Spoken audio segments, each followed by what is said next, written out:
Si l'architecture est un art, c'est un art qui requiert beaucoup de technique et d'ingénierie. Une forme de sensualité de la matière que je cherchais et on a mis en fait tous les panneaux horizontaux avec ces stries qui prennent la lumière. C'est assez intéressant aussi d'imaginer qu'on est capable de mettre ces bétons un peu en lévitation dans le site parce que pour regarder le site, pour regarder Paris, on pouvait soulever ce monolithe et voir en totalité.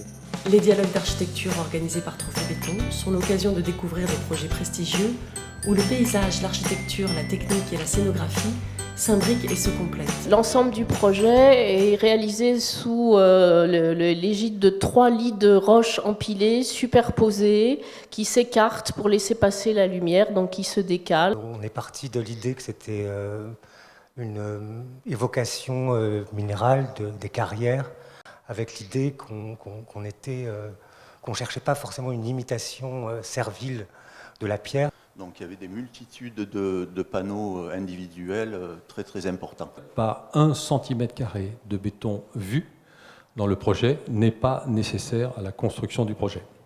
Donc ce qui était compliqué ici, c'est pour avoir une sous-face à peu près homogène et uniforme, il fallait faire du coulage en continu. Donc on a eu la chance d'attraper un joint de dilatation pour pas couler les 2400 mètres en une seule fois. Avec Franck, ça c'était le début de notre travail, c'était le territoire.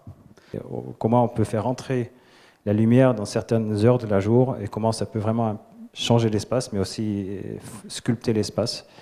Et pas juste par les gens, mais aussi les qualités des matériaux et des finitions. Donc toute la faille centrale, ce qu'on appelle la zone d'orientation, la zone d'accueil et le chemin de la grotte, sont en béton architectonique.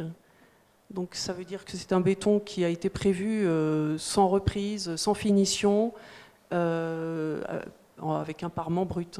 Le joyau de ce projet, ce sont les panneaux pariétaux peints qui ont été réalisés donc par la FSP en résine. Il a fallu reproduire l'ensemble géologique de la grotte dans la copie la plus parfaite possible.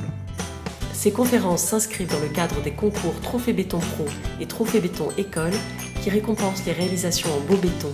Elles sont aussi l'occasion de réunir le temps d'une soirée étudiants et professionnels pour aller plus loin dans la discussion. C'est important pour les professionnels comme moi.